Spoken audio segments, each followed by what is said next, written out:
Record button. Super. All right. So here we go. Get to the hot and to the heavy here really quick. So continuing on our discussion here, looking at judicial branch. So again, judicial branch, their job is to interpret what the Constitution means. Judicial branch does not make laws. They simply rule on what a law means and the constitutionality of it. And so our main court that we focus on is the Supreme Court. Now, understand there's a variety of courts. The judicial system, the judicial branch of the United States it's a maze. There's a variety of courts. You have federal district courts, you have federal circuit courts, and you have the Supreme Court. We got somebody coming in here. There's Maisie. Okay, super. And so understand that. But from just looking through the course guide, it doesn't seem that they ask you to know about those other courts. I would know, I'd have an idea what a district court is, what a court of appeal is, a federal court of appeal, and that a lot of cases come from there. On the state side, you have like state Supreme Courts, but focusing on the United States Supreme Court, the only court discussed in the Constitution, which again, there's still very little said about in Article 3, but we're looking at this, and the two big things here are first of the topics, learning topics with the judicial branch is the legitimacy of it. And so the main power that has developed for our judicial branch, for our Supreme Court, is the power of judicial review. Again, judicial review is a power that comes from the Marbury versus Madison ruling way back in the early 1800s. And that's ultimately what gives our Supreme Court some teeth. Prior to that, I guess they didn't really have a ton of power, but judicial review is what starts to legitimize the court's power and the ability to rule on the constitutionality of laws. Okay, understand that too, that our judges have a life tenure. Okay, again, simply meaning that they serve in times of good behavior, and that it's not unheard of for a Supreme Court justice or a federal judge to serve for 20, 30 years. Again, but understand that they give those judges are given a life tenure. The idea behind it is to insulate them from politics, so that if they make it an unpopular ruling, that they're not going to get voted out of office. And so that's kind of the thought pattern behind our constitutional framers, is to insulate the Supreme Court, or our Supreme Court, our judicial branch from politics, is you give them these life tenures so that you don't have elections every 2, 4, 6 years, whatever it might be. And that you just simply allow these individuals to interpret the Constitution. Now, we'll talk about how our judicial branch has become less and less insulated from politics, but that's the idea behind it, is having this independent judiciary that simply exists to rule on the constitutionality of laws. And so our Supreme Court does not make laws, or judicial branch does not make laws. They interpret what they mean. And so the idea of a precedent, again, that's something that stems from a different Supreme Court case or a different court case.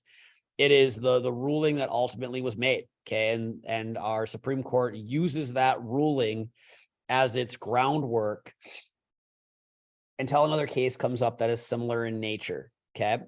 So that's kind of the idea behind it. Segregation is a great example of this. Racial segregation, again, way back in the 1800s, Supreme Court ruled, hey, separate but equal.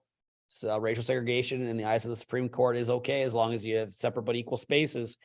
Took until the 1950s where the Supreme Court's like, you know what? Maybe that's not right. We need to change that. Okay, so we get into stare decisis as well, and what that means, or stare decisis and what that means. Again, stare decisis simply means let the ruling stand. Okay, that the Supreme Court, their job is not to change how laws are interpreted, how ultimately how they're executed. Their job is simply to, kind of let decisions stand and hear things out. And then we get into the conversation then about that could stem into the conversation about judicial activism versus judicial restraint. But precedents and that idea of previous decisions, stare decisis, those are things that play a role in this. Okay. Now, where the Supreme Court has become less insulated from politics is, again, you have to remember how Supreme Court justices, how they receive their job. They're appointed. They're appointed by the president. They're confirmed by the Senate. Now, again, judges do not have to identify their political party, Democrat, Republican, unlike members of Congress or the president. But I want you to think of it this way. A conservative president is going to appoint a judge with a conservative history, in the sense that the way they have ruled on cases aligns with the president's viewpoint, right? President Obama, when he put Sonia Sotomayor on the bench and when he put Elena Kagan on the bench, he wasn't going to choose. His advisors weren't going to give him the list of very conservative judges because President Obama was not a conservative. It's the same thing with President Trump. His advisors were not going to give him the names of justices that had an interpretation of the Constitution that was more so liberal in nature. Okay. So again, this whole idea of insulating from politics, yeah, I mean, that's the idea with the life appointments and that type of thing and not having elected positions. But I'd say in recent history, it's become less insulated from that because of the appointment process and what that looks like, and understanding that, hey, if a president puts a justice on the Supreme Court, like that's a big deal. That person is probably going to have a huge influence, or has the potential to have a very long lasting influence well after that president's term is over. Okay. So understanding that as well, because, it just recently happened. Our Supreme Court now, it's more so conservative in nature, right? Our 9 justices, 5 of them have been appointed by conservative presidents. And, whenever they rule on something, like there is a chance that those more so conservative judges, like that's how the law is going to be, interpreted. We see the overturning of the Roe v. Wade decision from the 1970s with, the recent case from earlier this past fall.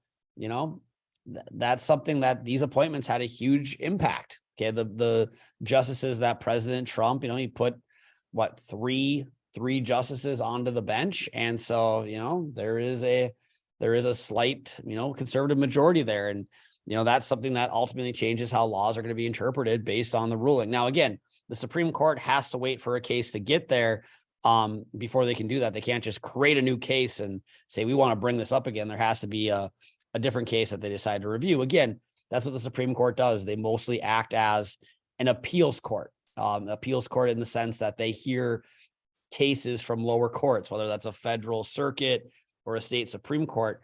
Oftentimes they're hearing cases from these lower courts and they pick and choose, right? You have the rule of 4 that you're asked to know about. Again, of the 9 justices, if the Supreme Court agrees to take a case, 4 of the 9 judges, which I know is not a majority, they have to agree. That they call that the rule of 4. Again, to have a decision now, you have to have a majority, which in this case, constitutional majority of 9 would be the number 5. Questions on, excuse me, better take a swig here. Questions on those things?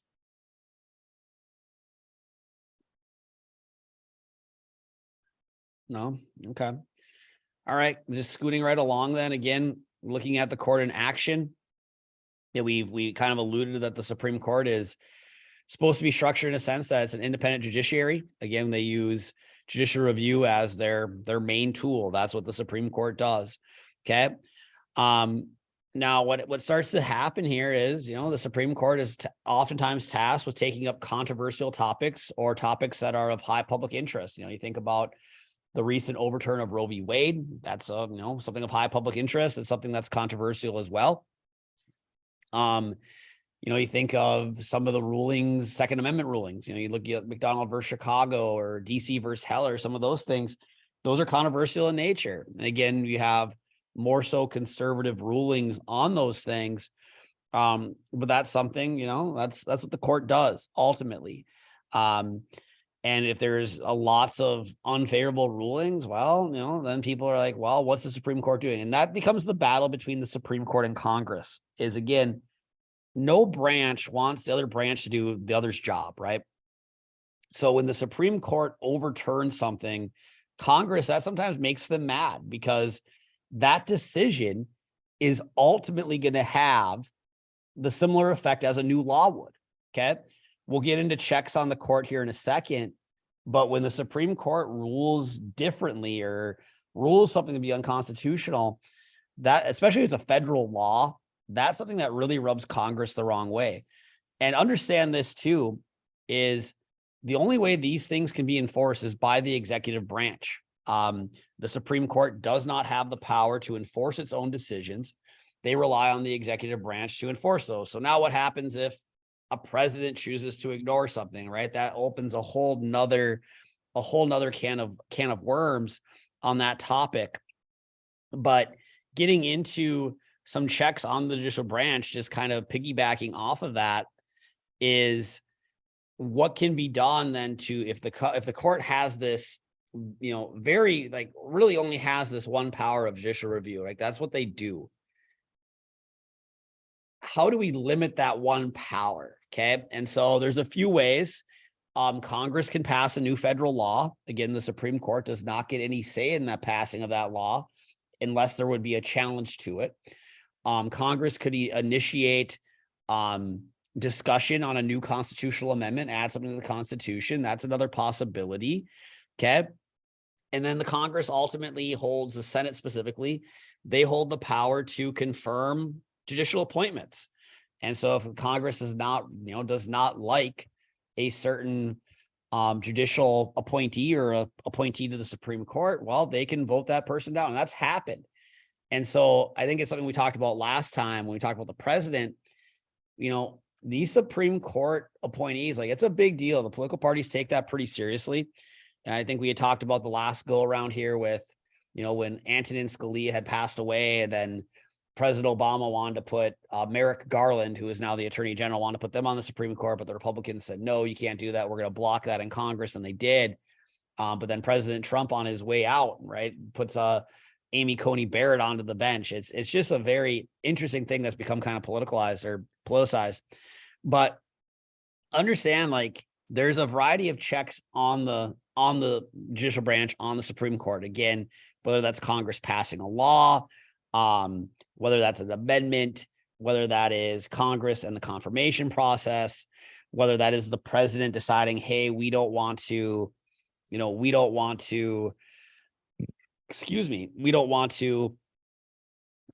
enforce said ruling. There's a variety of things here too. And then ultimately, like, the other big check that Congress has is they can change the number of Supreme Court justices at any time, right? It would take a law, but they can, right? Court packing, that could be done. Okay. So keep that in mind. Like, there's a variety of checks on how we go about limiting our judicial branch in this, because when they do make a ruling, especially if it's something that's, that is opposite of the stare decisis or stare decisis, and you have an example of judicial activism, right, where the Supreme Court uses its power ultimately to change how a law is going to be executed. Like, that's something that the Congress doesn't take lightly.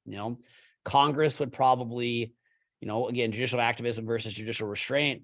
Congress would probably side more towards the idea of judicial restraint, that the court should not use its power to ultimately, indirectly change law, and that they should, hear cases, but they should be careful. They should be hesitant to ultimately change how laws are interpreted. Again, that becomes the big battle and debate between judicial activism and judicial restraint. Okay. Questions on the judicial branch, what it is that they do. Again, I would be familiar probably with some of those different courts and the structure of them. Other terms related to it, like the writ of certiorari, how ultimately Congress, or the Supreme Court, I should say, they'll issue a writ ordering that the information for a case be sent up.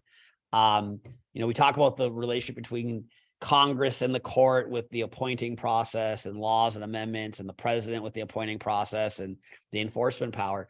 But the other one to be aware of too is the bureaucracy. The bureaucracy can ask courts to review things. They can send up, requests and such for a court to hear a certain issue, right? They can support or not support certain appointees or appointee candidates. There's a variety of things here too. But to kind of close here on Unit 2, just because we've been on this for a while, so we say that we have three main branches of government, right? We have legislative branch, Congress, most discussed in the Constitution. The most is written about Congress. We have the president, Article 2, still fairly detailed. And then we have Article 3. We have a judicial branch, not a ton written about it. Their power has kind of evolved over the course of time.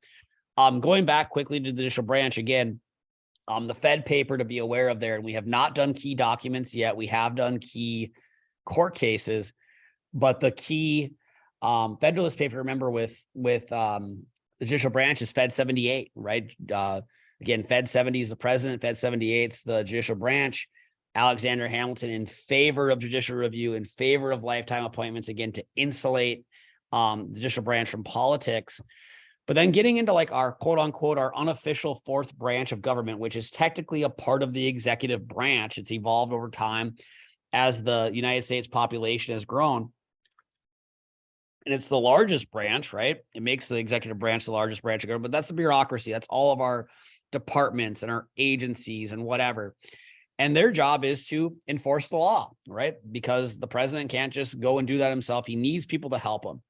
And so, we have a variety of bureaucratic departments and agencies, and they do a number of different things, but a lot of it pertains to enforcing laws and making laws more specific, kind of adding on to those laws with their rulemaking power, so to speak.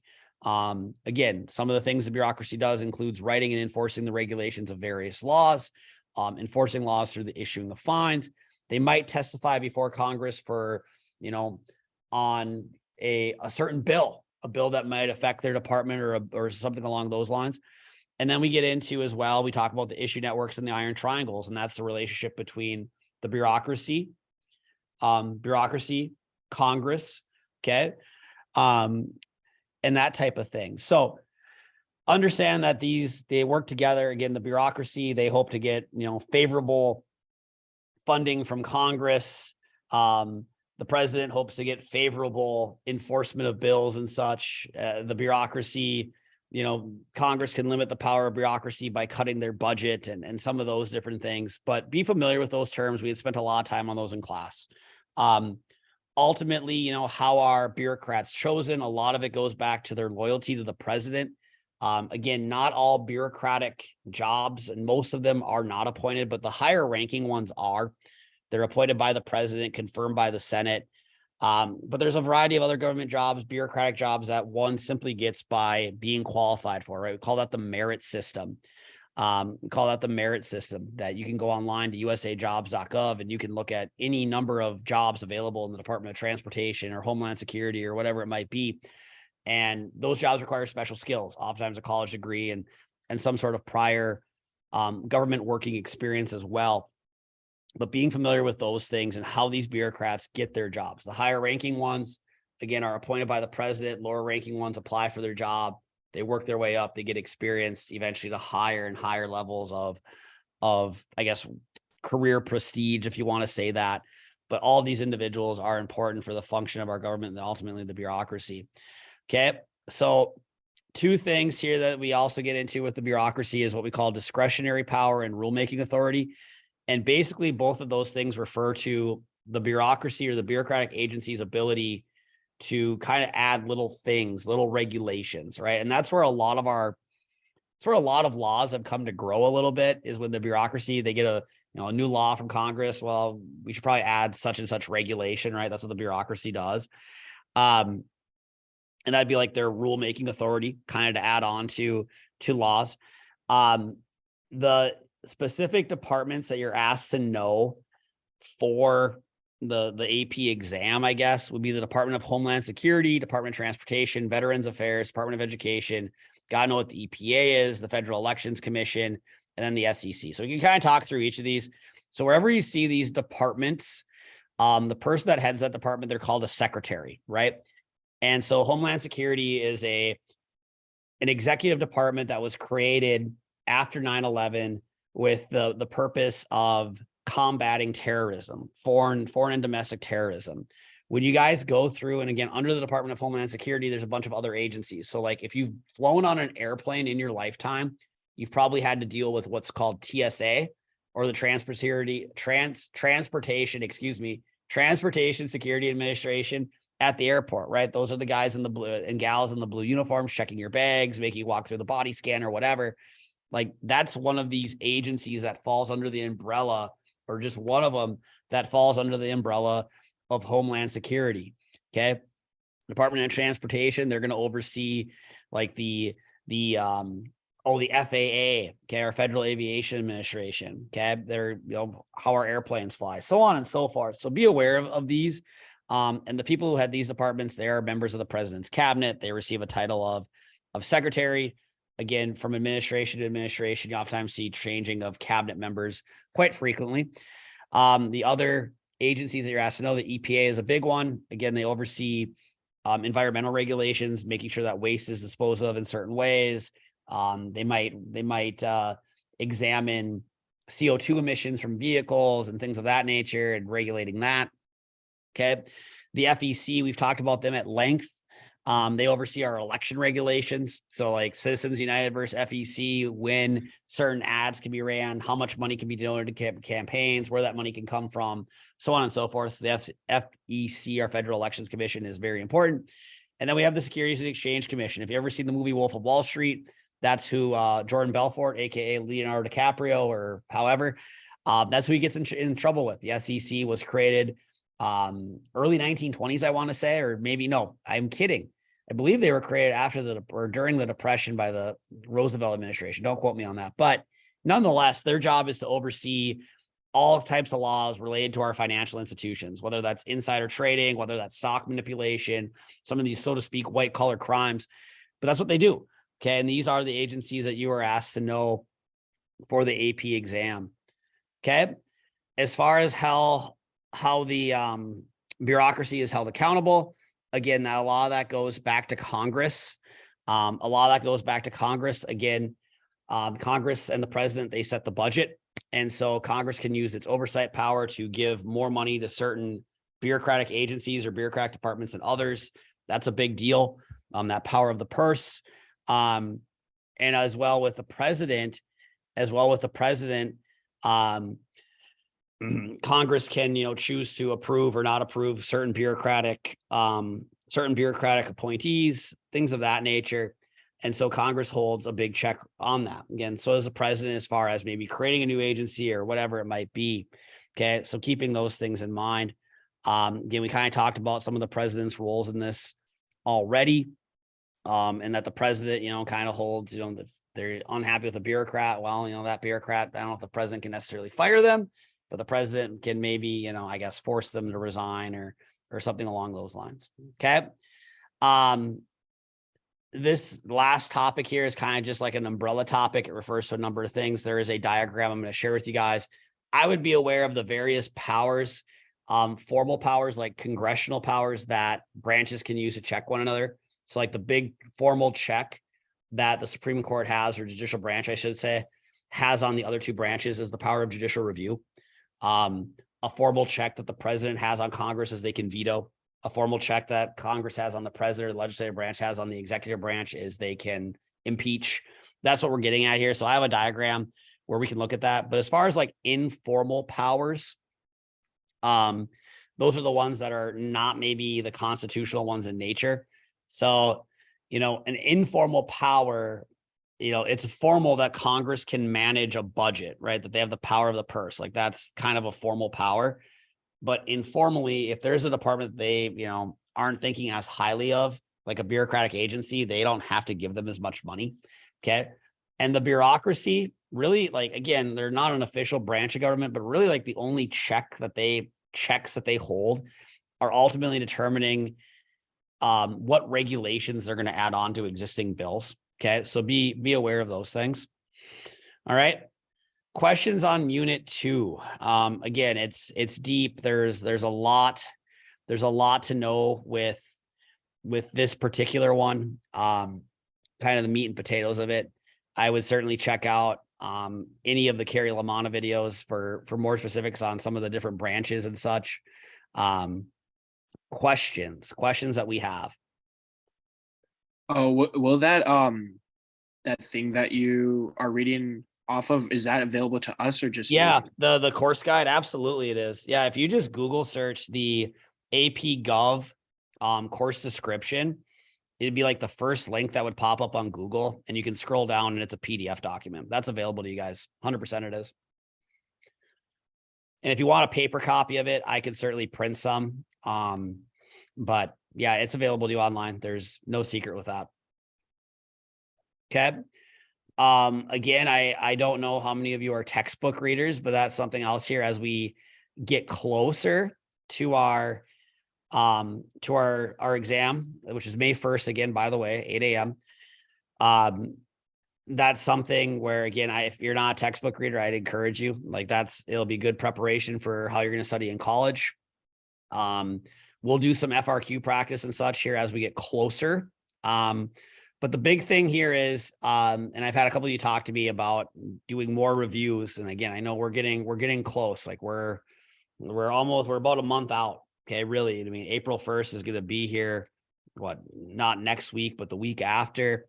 And what I'm going to propose is we can start doing 2 reviews a week. I know it's a big ask. And again, we record the meeting. So if one of them doesn't work for you, that's just kind of what it is.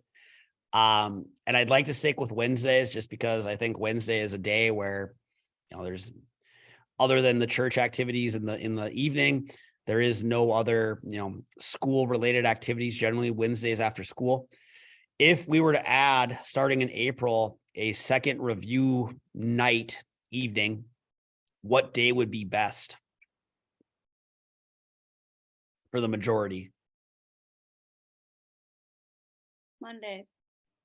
Yeah, I'd have to second that. Mondays. Okay. And I think Mondays would be all right. We probably look at a similar time.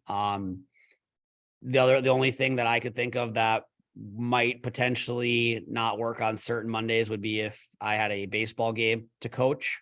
I do not believe that we play on a number of Mondays, so we can look at that. More to come on that, but if Monday is a night that would work for the vast majority, we can plan to do them again at that 9 o'clock hour.